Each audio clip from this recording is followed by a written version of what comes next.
last summer's epidemic was due. The patients are not fools. They know we are overwhelmed by this horrifying epidemic.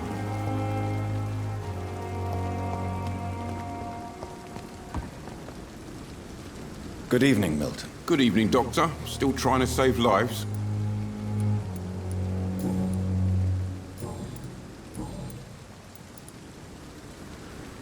Why do you have such a mediocre reputation among your colleagues, Milton? Fuck them. Nobody knows the horrors I've seen since working here. This city was sick long before the epidemic, Dr. Reed. I know it's a difficult task, but correct me if I'm wrong. Is this not the job you are paid to do? I've seen babies left to die while their brothers were properly fed. Underage girls and boys sold to all manner of perverts. I'm sorry, I don't know what to say. Yeah, exactly. We lack words. So excuse me if I don't look on the bright side of life.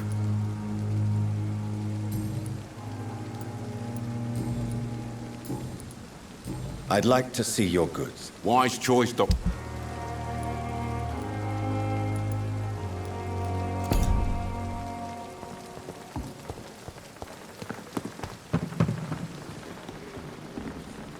We have no effective treatment for this. Good evening, sir. So it is true. The famous Dr. Reed has joined us.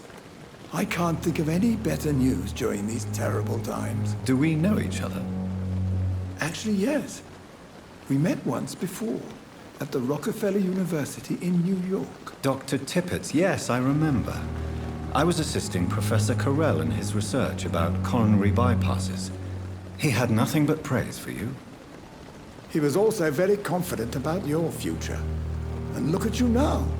Eminent surgeon and blood transfusion specialist.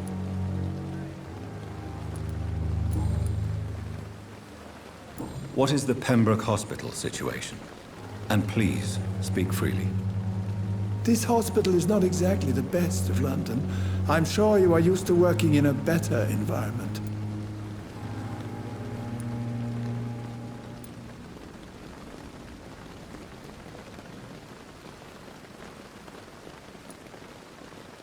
It's more than enough. In any case, the personnel of a hospital are much more important to me than the building. Don't be misled by appearances, Dr. Reed. This hospital does not lack talented people. It just lacks hope. You're exhausting yourself, Corcoran. Maybe you should think about preserving your strength. No, we must keep on healing all those poor souls. We are the last rampart before chaos. Once more unto the breach.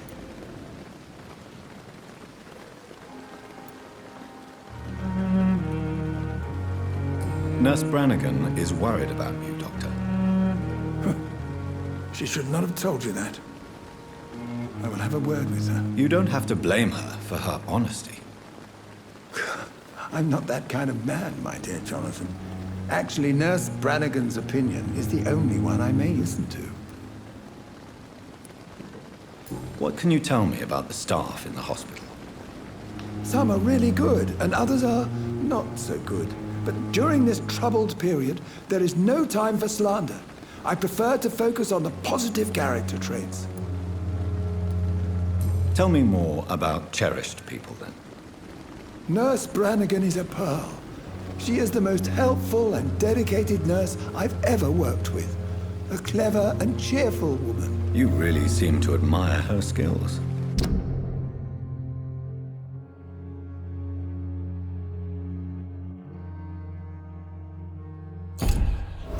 I'll go even further. If she was a man, she would be a damn fine practitioner. Any opinion about the management? I don't always agree with Dr. Swansea's reserve, but I must admit he does all he can to keep this facility running during this crisis. Ah, yes, the burden of command. I was fed up with this concept while serving as a medical officer. Don't get me wrong. Swansea's a good administrator. I just wish he would get out of his office now and again.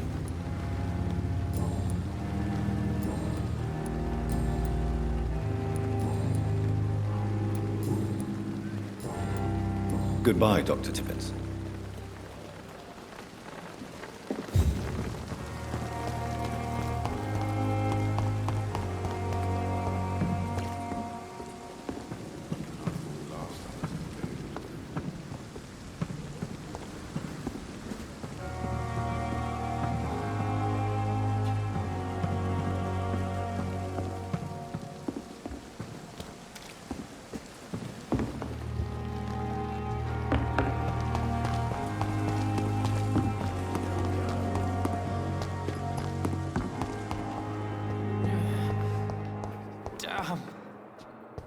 pain.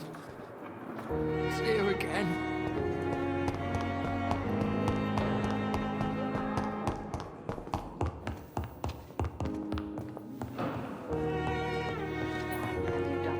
It's locked, all right.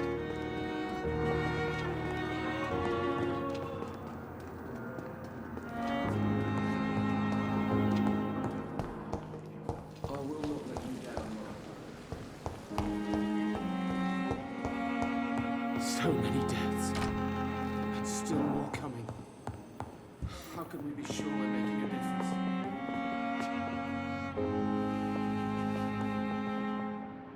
I'm all right. This Don't waste hospital your time seems to with be me. falling apart. But in the circumstances, I'm willing Good to give evening. you the benefit I'm of the Dr. doubt. Reed. Can I help at all? No, Really? Why are you here, then? I don't want to talk. My throat hurts too much. I suppose that this pain is the reason you're here. Is someone taking care of you? Yes. And no. Could you at least tell me your name, sir? Mortimer. Mortimer Goswick.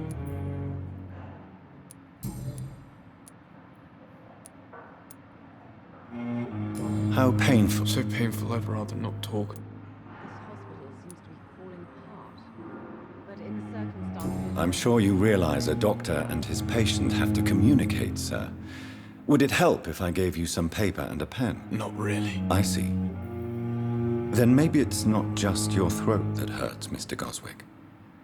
Perhaps your sore throat is just the consequence of something more hurtful. Yes, maybe. But I don't want to talk or even write about it now.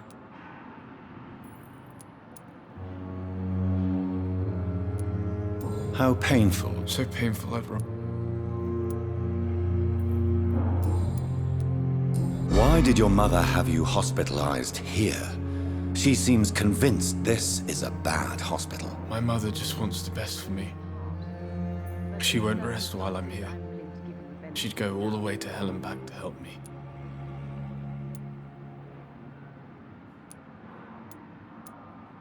Is your mother bothering you? As your doctor, I can ask her to leave you alone if you would prefer. That's tempting, Doctor. But you have no idea what my mother is capable of. She would tie herself to my bed if you asked her to leave. circumstances, I'm willing to give you the benefit of the doubt. Pembroke Hospital may look unorthodox, but rest assured you're in good hands here. It's not me you have to convince, Dr. Reed. It's my mother.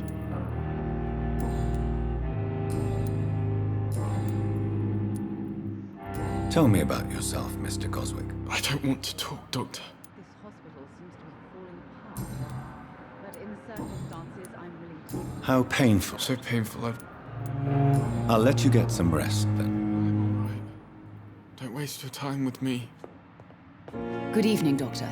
How is my son doing?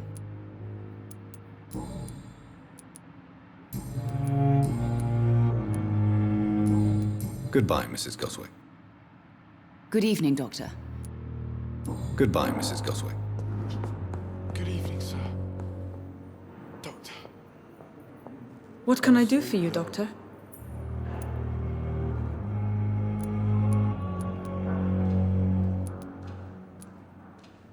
Thank you, Nurse Crane. I'm all right. Don't waste your time with me. I will not let you down, my boy.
Good evening. I'm Dr. Reed. Always a pleasure to meet a colleague, sir. Especially when he was supposedly dead. A colleague? Are you a doctor too? Not anymore, sir. I used to be Dr. Rakesh Chadana. Now, I'm just Mr. Chadana, pawnbroker and humble guardian of this morgue. What do you mean, you used to be a doctor? Was your license revoked? No, sir.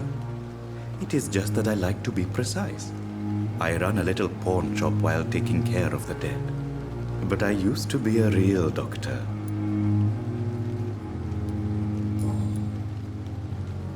Are you afraid, or... Why should I? These bodies are empty vessels. Flesh left to decay. Poof. No soul anymore. All gone. An interest, Sir, as a medic during the war, I learned to face my death and the death of others. It's the pain we have to tame.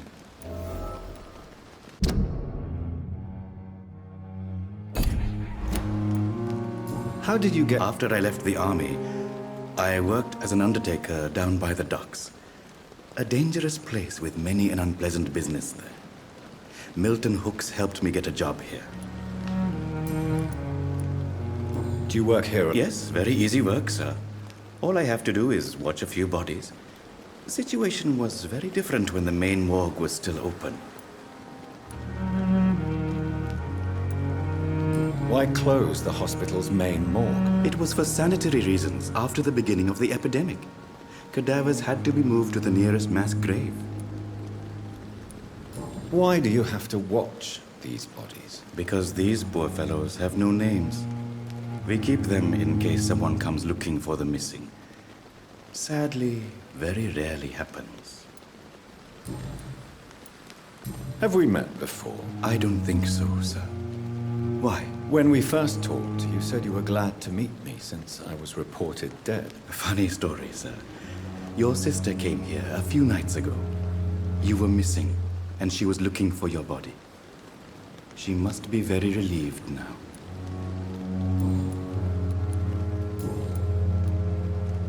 A pawnbroker? Yes, sir. All kind of people. For I sell all kind of goods. Who comes here to trade with you? It's very unhygienic, even unsafe. Diseases can spread. For the customers, for the hospital. I'm very cautious, sir. I've been a doctor, remember? And all my clients are good people. In fact, I think I only know good people. What kind of... With the quarantine, it's not always easy to buy things. So I trade, I exchange. Some people sell, some others buy. I like to help. Since you're not afraid of dying, do you believe in life after death, Rakesh? No. I believe we must do all the good we can while alive. For our time is short, and the obstacles are endless. Do you think you would enjoy immortality as a concept? I don't think so. Don't mistake me. I love life, and I'd like to live a long life. But everything has to decay, sir. Even goodwill. Do you really believe... As I said, sir, everything decays. If I was to never die, goodness, I would be bored or worse. Quite depressing, wouldn't you say? Yes, but the good news is, we'll all die before losing our humanity, sir. So you're ready to die? No, I am not. I don't fear death, for I won't see it. What troubles me is the pain my death will inflict to those I know. You're a wise man, Mr. Chadana. No, Dr. Reed. I am a foolish man. But I like to think otherwise. Please show me what you have to sell. Of course. It's just trinkets and curios, really.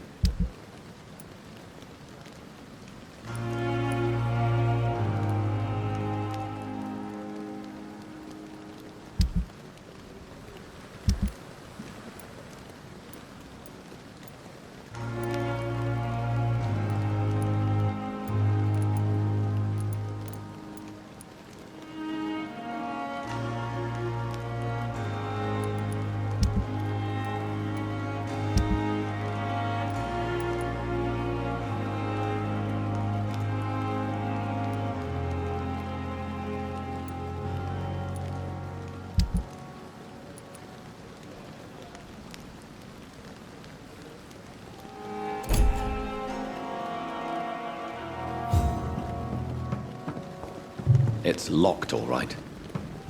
Tomorrow, more bodies will arrive and then sadly depart. I cannot enter.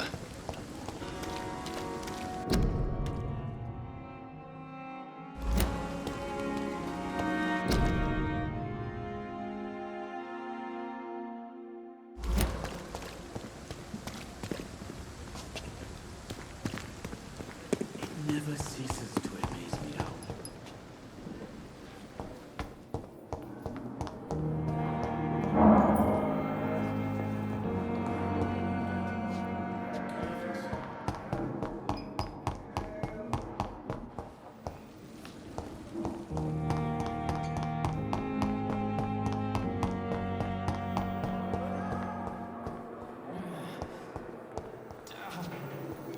Good evening, miss. I'm Dr. Reed, the new surgeon at the Pembroke Hospital. And who are you? Your name has no meaning to me, mortal. You're nothing but dust blown by the winds of eternity. I beg your pardon? What are you begging for, mortal? My clemency? Well, tonight maybe I'm inclined to mercy. You'll never forget the night you met Thelma Howcroft. You keep calling me mortal. Why is that? And if I'm mortal, what are you? Well, Dr. Reed, if you must know, I'm a vampire. And why do you believe you're a vampire? I don't need to believe anything. It is what I am. It is what I feel within this hollow shell of flesh. Please, describe to me how you... I can hear my body crumble from the inside as my flesh cracks and fades. I sense the last pulse of postulant blood within my drying veins. I need new blood. I see. Have you ever heard of Cotard syndrome, Miss Howcroft? Never. It's a mental illness discovered by a French neurologist named Jules Cotard. The affected patients are delusional. They believe that they are putrefying, that they are dead, a ghost or a ghoul, or in your case, a vampire. Delusional, you say? Oh, sad and petty mortal. You can't even begin to understand the concept of immortality. And you think it is I who am delusional. I'm assuming you must be a patient here. Am I right, Miss Howcroft? It's only a cover. To hide from my enemies. I can leave whenever I want. As a woman, a spirit, fog, or bat. Who are these enemies you mentioned? Can you describe them? I cannot say for sure. But I sense their eyes on me from nearby. I feel them watching me every time I visit the garden near the morgue. The staff here are not your enemy. They're here to help you, to care for you. I'm not speaking of the doctors in white. I'm speaking of the men and women who hunt me. For I am a vampire. I see. Don't worry. These people will not find you here. I'll personally make sure they leave you alone. Thank you, mortal. But do not interfere with them, for you are no match for those that hunt me.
Who are you really, Miss Howcroft?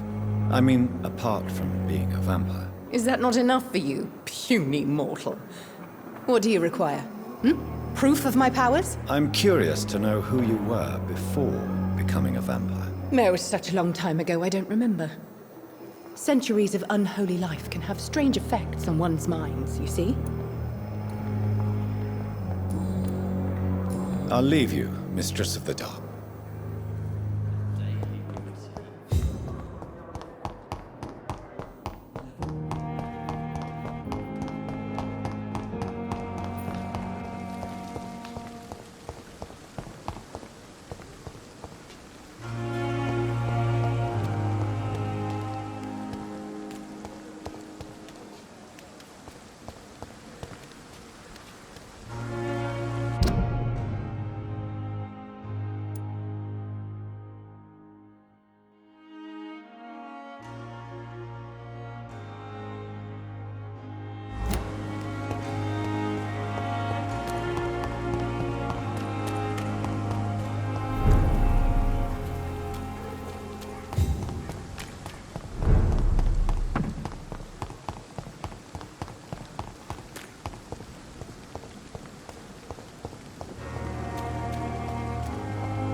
Scowl voices in the garden. I should investigate. If they were to find somebody.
So, Mr. Hooks and Nurse Hawkins are an item.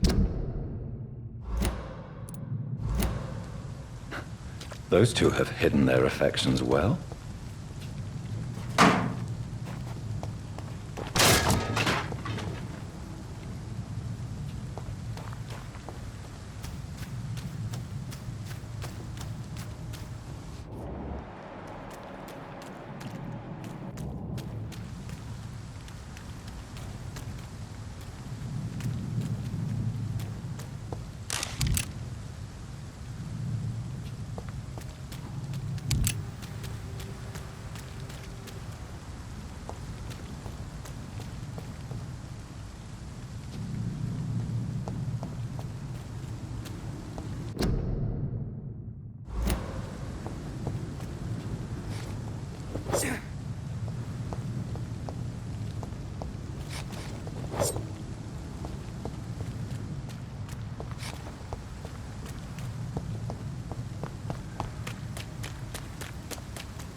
Good evening, Milton. Good evening, Doctor. Still trying to save lives?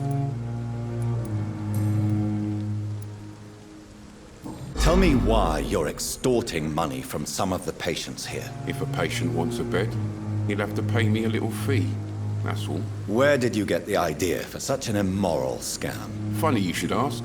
The first time it was from a patient who bribed me to get a bed. It's only then I realized I could make a fortune.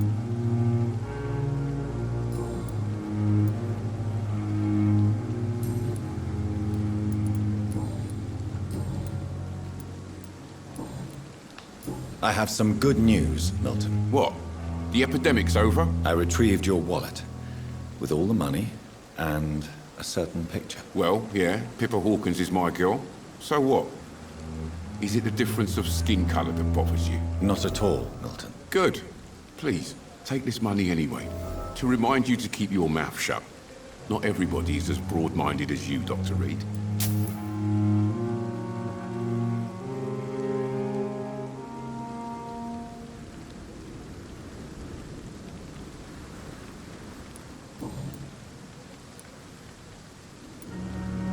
What's going on between you and Nurse Hawkins? Pippa's tired. Tired of all this shit. Tired of all those corpses piling up. She's as depressed as I am.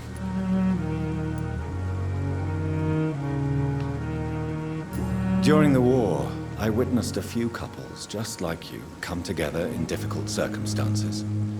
It can be very damaging. Maybe you're right. But we support each other. And that's all that matters. You do realize you could both get fired. Hospital staff are not meant to have intimate relationships with one another. Come on, Dr. Reed.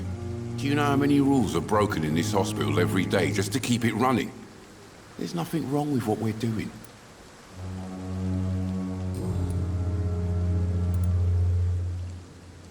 Admit it. Nurse Hawkins is more than your lover. She's also your partner in crime. Of course she is. How else could I tell which bed is free? I need to know that. Have you no shame? Don't you see this city is crumbling down? Today people are ready to pay to get a hospital bed. Tomorrow we may be fighting for food.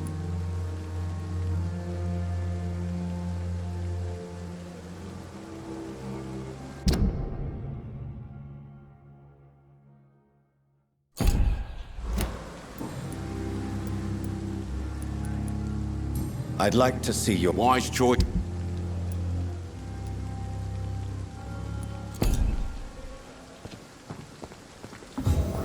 Too much energy for so little result. You are going to reveal all your secrets to me. Even the darkest thoughts. Good evening, Nurse Hawkins. Good evening, Dr. Reed.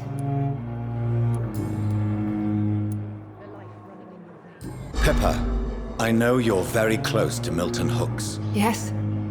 Milton Hooks is my man. If you want to report me for that, just feel free, Doctor. I have no intention of reporting you, Nurse Hawkins. But are you aware of the risks? The rules say I won't be allowed to work as a nurse anymore. But here at the Pembroke, we break rules all the time. Is he worth the risk? Hey, I'm no perfect woman, and Milton is not the finest bloke.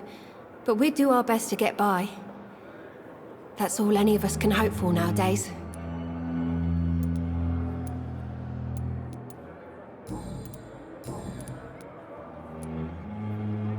Milton cheats patients out of their money at this hospital, Pippa. Are you his accomplice? Yes, I am. Is this your definition of being useful? By abusing the sick and poor? No. It is my definition of getting out of this useless life once and for all. Why do you do it? Why not? Most of the sick who paid for a bed are already dead, or will be soon. Don't you see the futility of all this?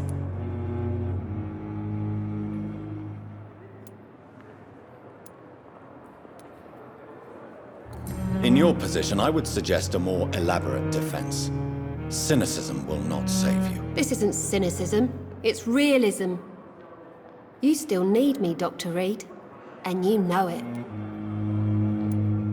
Whose idea was it? What difference does it make? We did it together, and I'm guilty as charged. Answer my question. It was my idea first, even though Milton would say it was his, to protect me.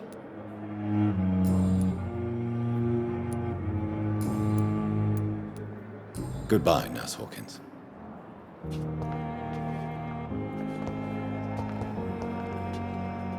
Good evening, sir. Can I help you? Unless you're here to fix my face. No. I don't think you can help me. I'm Dr. Reed. I've recently taken the position of head surgeon here. War injuries, am I right? You guessed right, Doctor. German shell took my pretty little mug right off. But they still call me Thomas Elwood. How is your stay with us, Mr. Elwood? Oh, it's bliss. I just escaped death in the trenches to be surrounded again by the moans of the dying. Can I ask you precisely why you're a patient here? It's the pain, sir. The drugs don't work. It just hurts under the scars, if you get my drift. Can I do anything? Nurses gave me a bunch of pills. No effect. Told you. It's like the flames are under my skin, burning away. Who is treating you? Is someone... Nobody since the old and tired doctor spoke to me. Started to think I was forgotten about. Wouldn't blame you. You don't seem worried by that. My face hurts so much more when I smile or cry. I've learned it's easier not to speak. But be assured I'm smiling inside.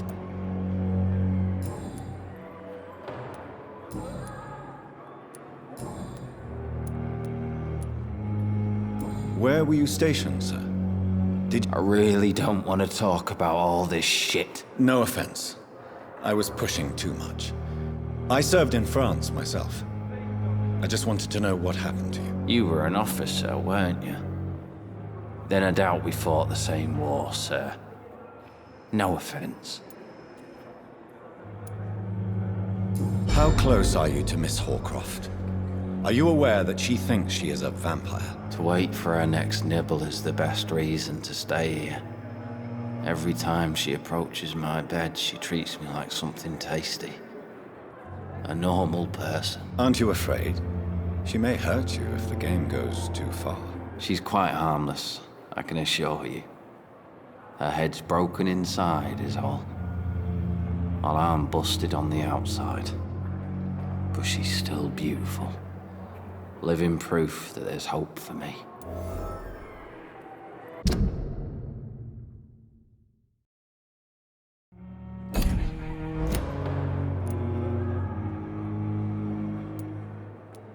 So do you let her bite you? You know that's not sanitary. And why not? She's only supping a few drops of my blood. And the pain, it's real for once. She could decide to bite less willing patients. Then it's another good reason for me to stay here, Doctor. You do realize she's mentally disturbed. In her madness, she never refers to my scars. And frankly, if I could, I'd join her world. It seems much more fun than the real one.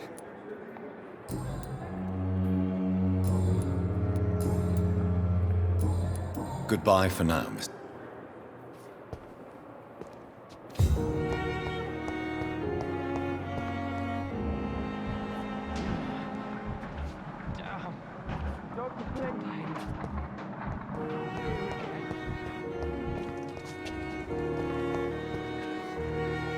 Good evening, Miss Howcroft. I need blood, Doctor. Warm.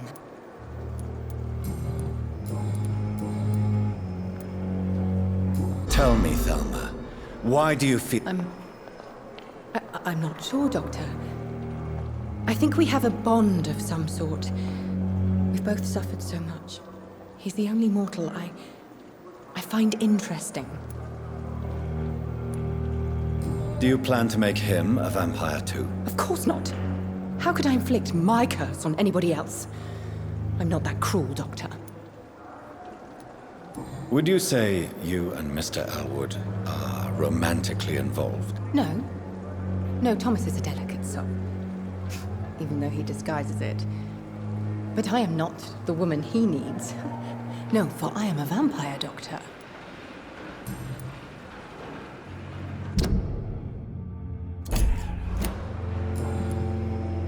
I'll leave you, Miss...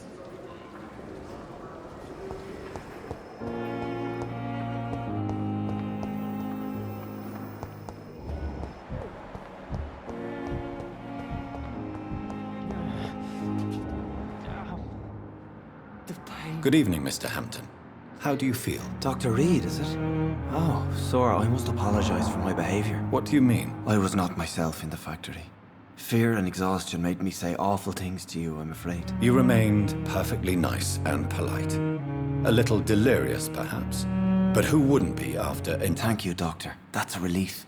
Now all I need to do is rest and return to my flock. How did you end up in William... I had received alarming news about his recent behavior. I went to his place and he refused to let me go. Why did he... William was an alcoholic. His addiction suddenly changed to blood. I don't know why. Just like a patient I met here. This Miss Hawcroft. You dared to enter this awful place alone. You're a hero. I'm just a man trying to help his friends, Dr. Reed. William Bishop was a conflicted soul, searching for light. Do you know Tom Watts, the bartender from the Turtle?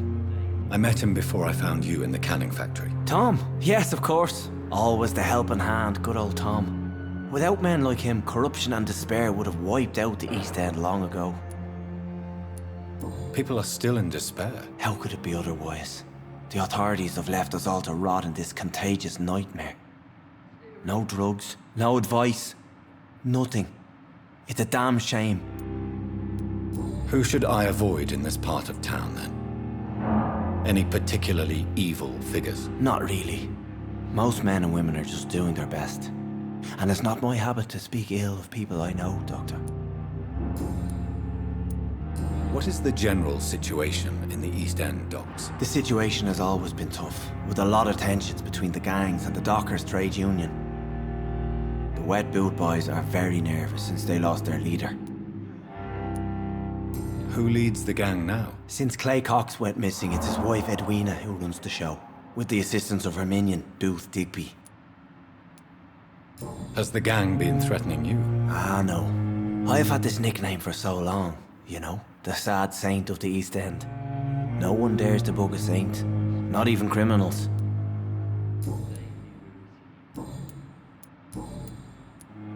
What do you do for a living, Mr. Hampton? I can't help but notice the cross around your neck. I manage a night asylum for the poor and homeless of the docks, and I try to guide the lost and hesitant on the right path to our Lord. Are you a priest, Mr. Hampton? A deacon, maybe? Not at all, Doctor. I'm just a man of faith willing to preach the good word. Why didn't you use your cross against William Bishop? To repel him somehow? That's a very strange question, Doctor. A cross is no magical token, if that's what you were trying to say. Not mine, anyway. How do you feel, Mr. Hampton? Medically speaking, I mean. I feel exhausted. Beyond exhaustion, actually. William drank so much of my blood in his madness. I feel empty. You're in good hands here. Dr. Swansea is well versed in blood transfusion, and I'm sure he'll take the best care of you. Thank you, sir. I believe all I need is rest, and then I can go back to the people who need me. Have you made friends since you arrived? Not really, but I recognize Miss Harriet Jones. I knew her when she lived by the docks. That poor woman had such a miserable life. You never came to see her here at Pembroke?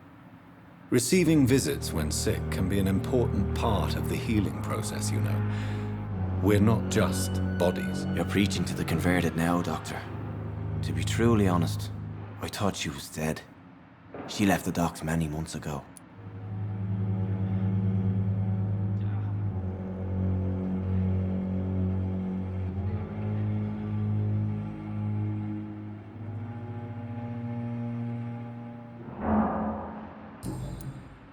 Goodbye, Mr. Hampton. We'll talk again later.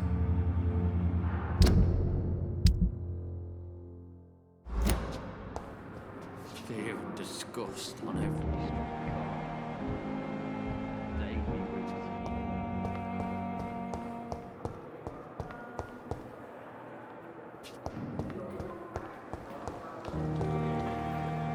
Good evening, Miss Howard. I need blood, Doctor. Tell me,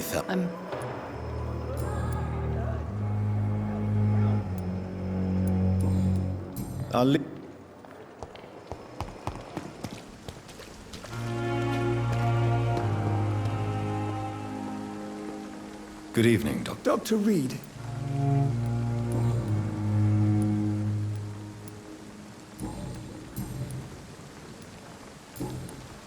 Goodbye. It's safer here than anywhere else in the East End.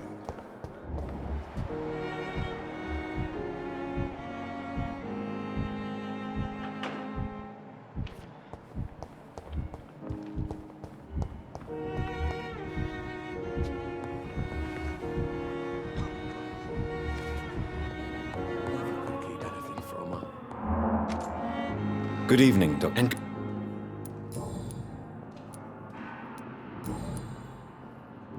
Goodbye, Dr. Strickland.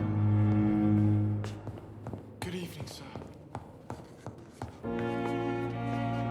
I'm quite...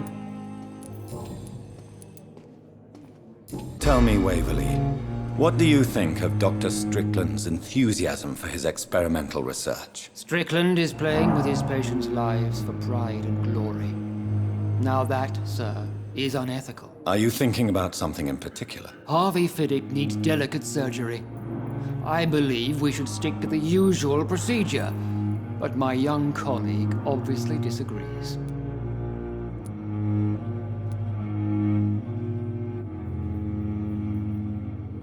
Why do you wish to lead this surgery? I strongly believe that Mr. Fiddick should not be butchered to test an unproven procedure.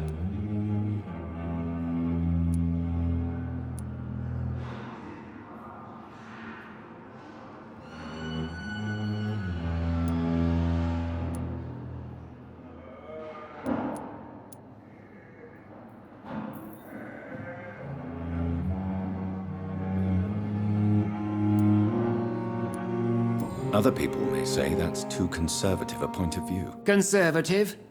And what are you going to say to Mr. Fiddick if he loses his arm because of the operation? Because that's what's going to happen if the surgery is a failure.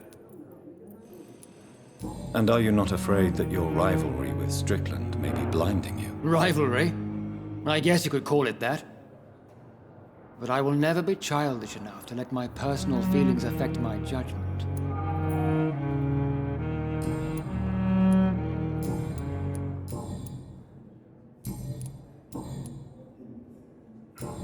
Thank you for your time. We'll talk later.